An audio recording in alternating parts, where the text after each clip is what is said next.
ಕೆಲಸಕ್ಕೆ ಮುಂದಾಗಿದ್ರು. ಆ ಸಂದರ್ಭದಲ್ಲಿ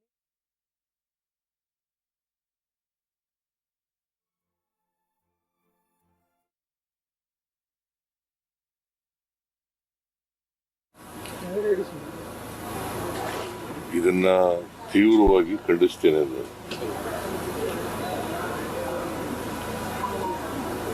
ಉಗ್ರರನ್ನ ಸಂಪೂರ್ಣವಾಗಿ ಮಟ್ಟ ಹಾಕ್ತಕ್ಕಂಥದ್ದು ಸರ್ಕಾರದ ಜವಾಬ್ದಾರಿ. ಉಗ್ರರ ಚಟುವಟಿಕೆಗಳು ನಮ್ಮ ದೇಶದಲ್ಲಿ ಇರಬಾರ್ದು. ಯಾವುದೇ ಕಾರಣಕ್ಕೆ ಸರ್ಕಾರ ಇದರಲ್ಲಿ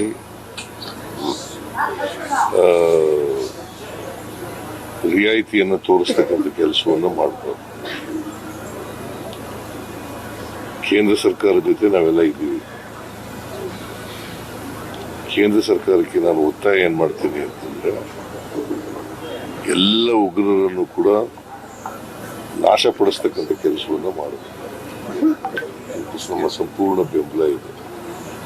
ಈಗ ನೋಡಿ, ಅಮಾಯಕ ಜನರು ಪಾಪ ಕಾಶ್ಮೀರಕ್ಕೆ ಹೋಗಿದ್ದು, ಅವ್ರನ್ನ ಹಾಡು ಹಗಲೇ ಮತ್ತೆ ಅವ್ರ ಹೆಂಡತಿರ ಎದುರುಗಡೆನು ಮಗು ಕೂಡ ಇದೆ. ಇದನ್ನ ತೀವ್ರವಾಗಿ ಖಂಡಿಸ್ತೇನೆ.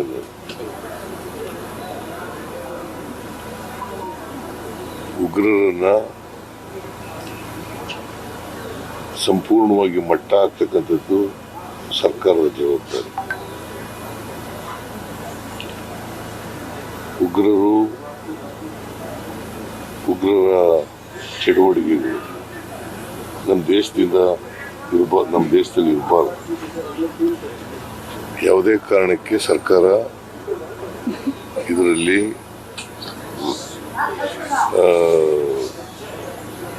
ರಿಯಾಯಿತಿಯನ್ನು ತೋರಿಸ್ತಕ್ಕಂಥ ಕೆಲಸವನ್ನು ಮಾಡಬಾರ್ದು.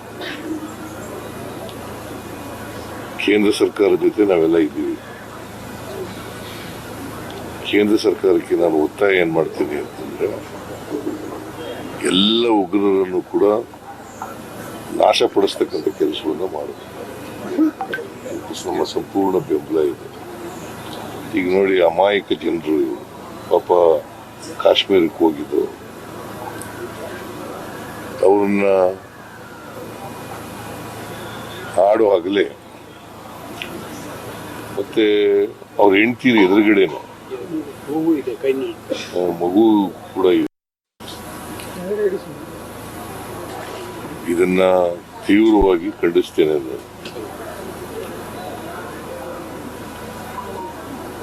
ಉಗ್ರರನ್ನ ಸಂಪೂರ್ಣವಾಗಿ ಮಟ್ಟ ಹಾಕ್ತಕ್ಕಂಥದ್ದು ಸರ್ಕಾರದ ಜವಾಬ್ದಾರಿ.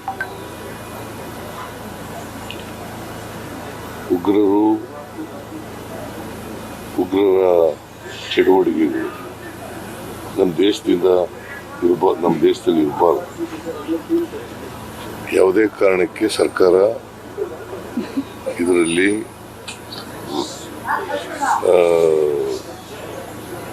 ರಿಯಾಯಿತಿಯನ್ನು ತೋರಿಸ್ತಕ್ಕಂಥ ಕೆಲಸವನ್ನು ಮಾಡಬಾರ್ದು.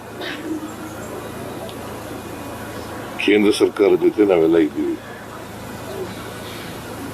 ಕೇಂದ್ರ ಸರ್ಕಾರಕ್ಕೆ ನಾನು ಒತ್ತಾಯ ಏನ್ ಮಾಡ್ತೀನಿ ಅಂತಂದ್ರೆ, ಎಲ್ಲ ಉಗ್ರರನ್ನು ಕೂಡ ನಾಶಪಡಿಸ್ತಕ್ಕಂಥ ಕೆಲಸವನ್ನು ಮಾಡಬೇಕು. ನಮ್ಮ ಸಂಪೂರ್ಣ ಬೆಂಬಲ ಇದೆ. ಈಗ ನೋಡಿ, ಅಮಾಯಕ ಜನರು ಪಾಪ ಕಾಶ್ಮೀರಕ್ಕೆ ಹೋಗಿದ್ದು, ಅವ್ರನ್ನ ಹಾಡು ಹಗಲೇ ಮತ್ತೆ ಅವ್ರ ಹೆಂಡತಿರ ಎದುರುಗಡೆನು ಮಗು ಕೂಡ ಇದೆ.